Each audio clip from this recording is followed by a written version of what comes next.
Hey, everybody, this is Bob Goodwin, and welcome to another episode of Career Club Live. We have a very special guest for you today, but before we get into that, I want to say that if you're watching this on YouTube, please make sure that you like, comment, and subscribe. And for all of you listeners on whichever podcast platform you happen to find us on, please do leave a review and rate us. It really does help, so thank you so much for that. Today's episode is brought to you by our newest service called Next Placement, which is our innovation in the career transitioning services for companies that are transitioning employees, where we're taking a more people-centric, empathetic approach to helping transitioning employees. So without further ado, let me introduce our guest today, Rajamannar. Raja is the Chief Marketing and Communications Officer for MasterCard and President of their healthcare business. Raj is consistently recognized globally as a highly innovative and transformational leader in his field, as recognized by some recent accolades, including Global Marketer of the Year, awarded by the World Federation of Advertisers, Top 5 World's Most Influential CMOs by Forbes, Top 10 World's Most Innovative CMOs by Business Insider, and an inductee into the CMO Club Hall of Fame. Whew, wow. I'll catch my breath, and I know I only read about half of it. So with that, Raja, welcome. Thank you very much. Really appreciate having me here, Bob. No, it's my pleasure. So where do we find you today? Where are you? I'm in New York today. Oh, very good. So I want to be mindful of our time. Our habit is usually to ask just a few icebreaker questions. So if you would indulge me for a second, it kind of helps people get to know you a little bit as a human being besides your legendary status as a marketer. So just very quickly, where were you born and raised? I was born in a city called Hyderabad in India. And I lived in India almost till I was 32 years old. And then I left the country at that stage. And since then, I have been living abroad in different countries, different geographies around the world. And in the United States, I have been around since 2001. Very good. Now, we have to call this one out. And where do you reside these days? I live in Cincinnati, Ohio. Of course, where everybody that knows what's going on lives, Cincinnati, Ohio. That's where we are as well. Just a little bit about your family. So I'm married for the last, how many years is it? Around 34 years. Very good. Congratulations. My wife and we are happily married. We have a good understanding. I work hard at outside office and she works hard at home. Amen. And we have two boys. The first guy, he is 31, and my second son, he is 26, and they are both blessings. Exactly. So congratulations. 34 years, that's quite an accomplishment. We don't see that quite as much these days. We may even talk about loyalty somewhere in this conversation, so that's a good one. And then what do we find you doing when you're not at work? What are hobbies or areas of passion for you? So I read a lot, and I enjoy reading a lot. I listen to a lot of music. I go out on walks. I explore the world. I travel to different places. And when I go on work, I try to take a day or two after my official engagements are over. That's where my vacation gets mostly spent. And I like the local cultures, the local architecture, the archaeological ruins, and all kinds of things. My interests are pretty diverse. And I also really try to spend a lot of time going to the universities, and I do guest lectures to the students as well as to the members of the executive management programs that are there at various colleges, business schools. So this is what I do and keep myself generally busy. Okay, so a couple quick questions just to do a deep dive. In terms of music, what's the genre and maybe a couple of your favorite artists? Genre, essentially, I would say is Bollywood. They are silly, but they are fun. So that's one thing I love quite a lot. I listen to country music. And I also like music which is more melodious and softer. And those are the areas which actually grab my interest. That's very cool. And then with respect to travel, what's kind of on your top 3 list of places you have not been yet that you'd love to go to? There are quite a few, actually. The top 3, I would say. I haven't visited a number of countries that I do want to in the African continent. That's something which is, I have only been to Egypt and South Africa and Kenya in Africa, but other countries I have practically not gone there. So I would like to do that. I would also like to go to Maldives, which I haven't been there. And I would also like to go to Sri Lanka, which I also have not visited. Oh, very good. Well, I suspect that your travels will allow you to pick those up sometime in the not too distant future. So that's cool. I hope so. So it is like beyond a pleasure, Raja, to have you and to be able to get a few minutes of just your expertise. I want to go ahead and dive into your book, Quantum Marketing, as well as talk a little bit about the fifth paradigm. But part of the setup, and I've heard some other interviews that you've given, and I'd love for you to talk about this for a minute, of why CMOs don't always have a seat at the proverbial table. What's the gap that's keeping CMOs from having this coveted seat at the table? So I think this is something which is, I would say, self-inflicted by the CMOs themselves. Mm-hmm. Right? If you look at it from the perspective of a CEO, they are wanting to grow the business profitably. They have to report out to the street every single quarter. Yes. And there is a level of anxiety. And they are giving lots of money to the marketers to help enable that growth. If marketers are not able to establish a clear connection between the marketing actions and the business outcomes, it shakes up the confidence of the CEO. What happened is, particularly from the mid 1990s onwards, marketing has become very quantitative.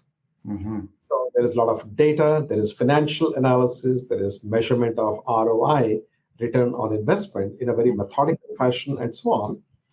And that's something which the CFOs and the CEOs are expecting.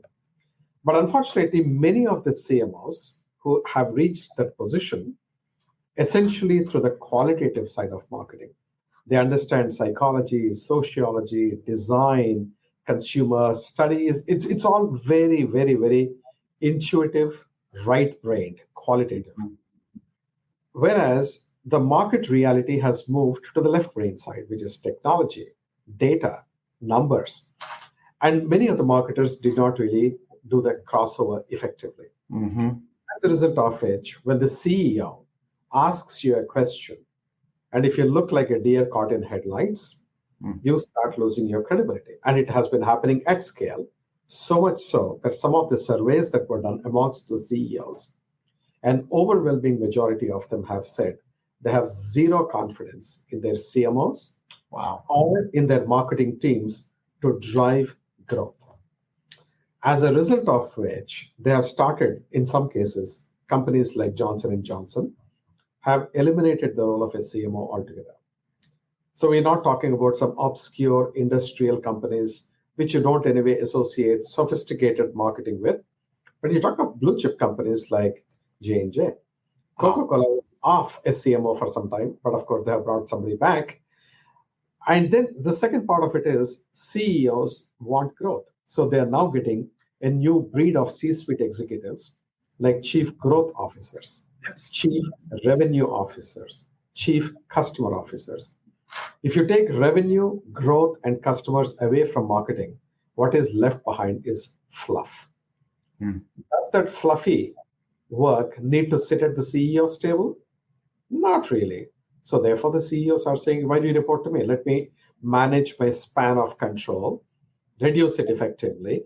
And therefore, they're actually pushing the CMOs below the CEO reporting level. That has been a problem. So this idea of kind of like, as you say, what's left over is the fluff. And we even see this, part of our model at Career Club is using proven sales and marketing techniques to help people find a career that matters to them. And one of the things that we share with them is the language of business is numbers, not adjectives. Yes. Right. And so, you need to be able to demonstrate accomplishments in kind of, we distill it down into three value buckets. Did you help the company make money, save money, or mitigate risk? And kind of everything distills down into one of those things. And I think what you're talking about is just laddering way up to a very important function that gets a lot of money that has sometimes trouble justifying where's all this money going and what are we getting in return? Yes, spot on. Absolutely. That is the crux of the problem. Now, if you look at marketing, It was celebrated on the qualitative side forever. Yeah. But mid 1990s is when it actually started getting into a field of performance marketing. So today you find there are some companies which are predominantly performance marketing oriented, and there are Yes. some companies which are still going around purely on the branding and the qualitative side. What is really required is a combination of both these. Yep. So in some sense, you have to be like a Leonardo da Vinci. You operate from your right brain and your left brain, Yes. and be effective on both the fronts. And that's exactly what is required. Yeah, no, it's really interesting. We hear that a lot with CMOs and other, executive marketers we deal with. It's sort of the classical branding stuff. It's performance marketing, and some people have maybe a third bucket that might be related to performance, but digital. You have to be super digital savvy, and people are picking which flavor of a CMO do they want. And I think what we're saying is like, well, it's kind of all of that actually. Exactly. So you talked about, kind of historically, maybe that's a good platform to maybe do a quick run through of the first four paradigms and how that's led us to the fifth. Absolutely. If you look at marketing as a field, it has been around for a long time as a craft. It was being practiced, and evidence of it was visible in the ruins of Pompeii when archaeologists were digging into the ruins. And what they found, fascinatingly, were advertisements for political candidates extolling their virtues. They had all the elements of a modern campaign, and they were also being put up on houses of people who were wealthy. So it's more source credibility, and also in places where there was high traffic, which is location-based marketing. Yep. So it's a very interesting kind of a concept, 2,000 plus years back. Now, taking from that, if you see, it's been evolving. But for the longest period, marketing was focused on product. I want to get the best product out into the marketplace from a performance point of view. I want to package it well. I want to price it reasonably, and I want to make it available easily. So if I want a particular product, I should be able to find it next door as opposed to travel 4 hours to get that product. If you have these 4 P's of marketing correct, then, which is product, price, place, promotion, if you have these 4 correct, then customers will buy your product, you'll become a market leader. Because at the end of the day, aren't customers logical in their thinking and rational in their behavior? Why would they go for any inferior product or a more expensive product if it is at the same quality or a lousy packaging or very difficult to acquire? Now, this is what prevailed in marketing for the longest time when marketers discovered the joys of something called psychology.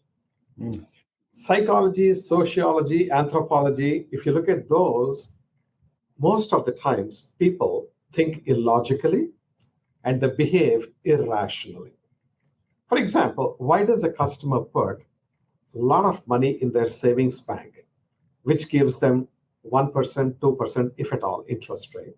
And then they're borrowing at the same time with some loan or cards or whatever at 20%, 18%, 22%. It's illogical if you were to say. You can borrow from yourself. Why do you want to borrow from somebody else and pay so much of money? Right? It doesn't happen because people are wired very differently. When the psychology has come, that's when marketing moved from product marketing to emotional marketing. Because people realized that, our marketers realized that people act based on feelings and emotions, not logical thinking. So that brought in the aspect of storytelling, which means you tell the right stories in the right manner to evoke the right emotions and feelings in people, and they will do in terms of purchasing towards your brand. They will purchase what you want them to if you impress them emotionally. 2 technologies, one is called television, the other one is called radio, really helped our storytelling capabilities brilliantly.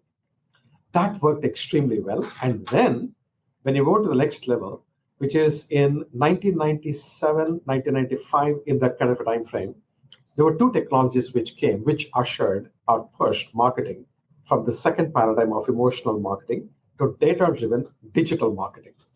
Why? Because in that time, mid-1990s, the World Wide Web was born, which is internet, and data analytics also entered the field of marketing. Between the internet and data, marketing changed completely. It transformed. You have digital marketing. You have got data-driven marketing. You have precision targeting. You got measurement of ROI. The quantification and the technology-drivenness of marketing manifested in this third paradigm. Then in 2007, marketing went through one more paradigm shift. This time, it was because of two technologies again. Technology number one was iPhone was launched in 2007. Yep. And that completely changed the entire, consumer behavior and the consumer landscape, where you get up with your phone, you look at your phone throughout the day, hundreds of times. The last thing you do is you sleep with your phone.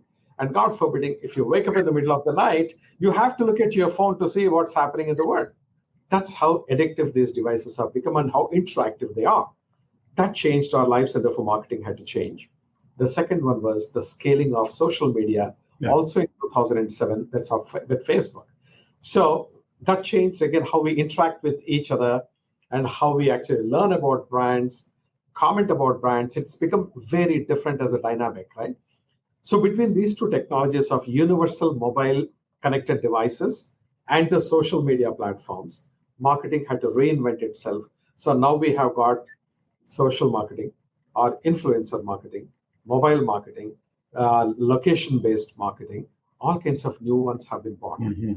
Now, we are at the verge of the fifth paradigm. The paradigm shift is not being enabled by two technologies this time, but by 24 different technologies. Incredibly powerful technologies. Artificial intelligence, augmented reality, virtual reality, blockchains. You've got 3D printing, 5G telecommunications, autonomous driving vehicles. You got wearables, you got Internet of Things. The list goes on and on and on. So you got 24 of them. Each one is incredibly powerful by itself. And the confluence of these 24 technologies is going to be mind-blowing. It's going to be a disruption that we will witness in marketing that is as yet unprecedented. And all the classical ways of doing marketing, including the theories, the practices, the strategic frameworks, all have to be reinvented and reimagined for this fifth paradigm. And that reimagined way of doing marketing is what I call quantum marketing.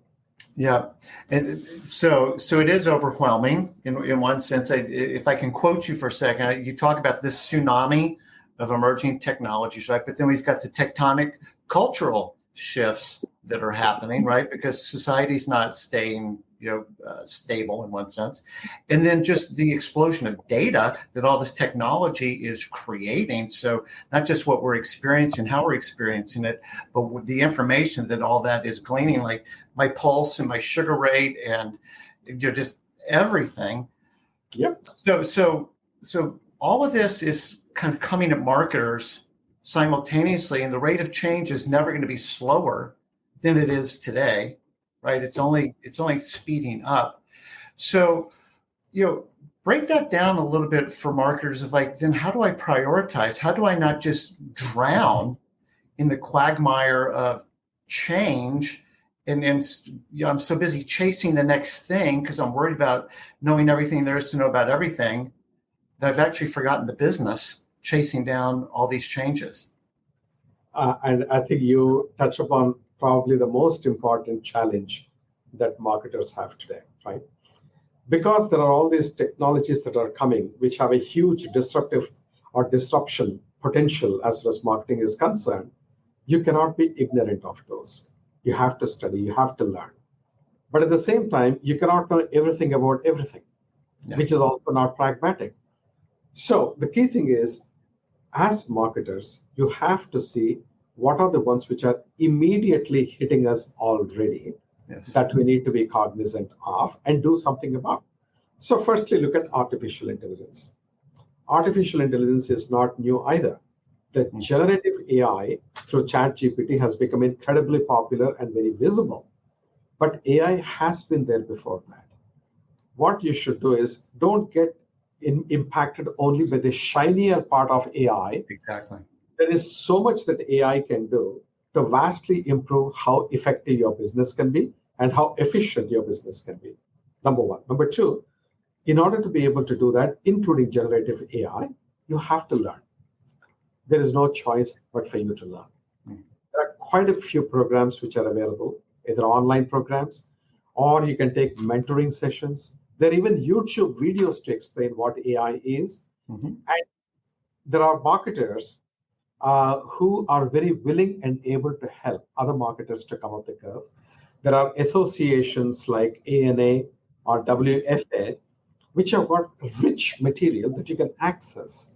So I think there are a lot of resources available, and for at least learn the subject to an extent where you get the fundamental concept and you are able to ask the right questions. You may not have the answers, but you have the right questions. And if the answers are provided, you know whether that answer has got any substance or is it fluff. Because today, everyone who comes and pitches for business says, oh, my business is powered by AI. Now, I actually very nerdily sat with the head of AI of MasterCard and asked him to teach me about AI. And I took classes from him. I did a Coursera course on AI. I read up tons of books on AI. Now, at least to the extent now, I will not call myself an expert in AI by any stretch of imagination, but I know enough to understand if somebody is telling me facts and substance or somebody is spinning and giving me fluff. Mm-hmm. That's important. And how many vendors I see on a daily basis who keep coming in. So if they say my solution is powered by AI, I ask them, explain how exactly do you do it? They don't have a clue. And so that's one thing which is very important, particularly when there is so much of noise and excitement around AI. Now, there are areas like augmented reality or mixed reality that are extremely important for you to understand. With the recent entry of somebody like Apple, which announced their device very recently, mixed reality device. You're anticipating one of my questions. This is good. Go ahead. Right? That's going to be something which you have to learn. We don't know how successful it will be and how quickly successful it will be if it is indeed going to be successful. But you cannot just watch the world go past you. Try to grasp what the concept is. Spend half an hour, 45 minutes is all it takes you to really get to the basics and the important points that you need to know. Investment of time to learn is very critical at this point in time. The last thing I would also say is that, all of us, we allocate time for different things in our life. It's important that we have to invest a little bit of time for learning. At this stage and age, I still spend about 5 to 5.5 hours every weekend trying to learn something. And that's basically to also inspire my own team to say, if I can do it, so can you. Mm-hmm. And most of them are much, much, much younger than me. And no, I'm not looking to become a super CMO at MasterCard because we don't have any position like that. So within the field, if I've reached, I can always sit back and say, no, I'm done. I don't have to learn anymore. No, if I'm spending time, I tell my team members, you have a career ahead of you. If you don't learn, you become obsolete very quickly. Mm-hmm. So invest time and effort in yourselves for your own development. Learn. This will be my single biggest advice to marketers today.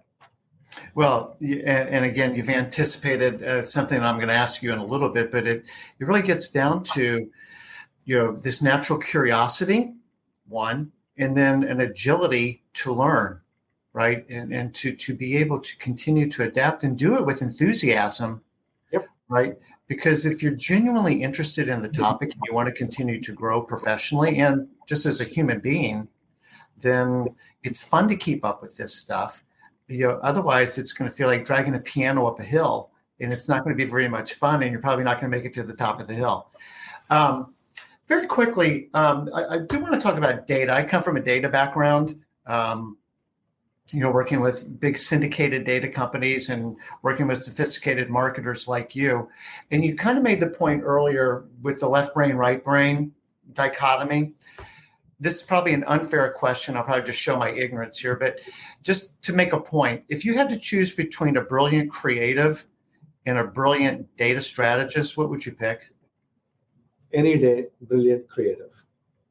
Because? So in a world where data and technology are advancing so much, the competing field becomes very leveled.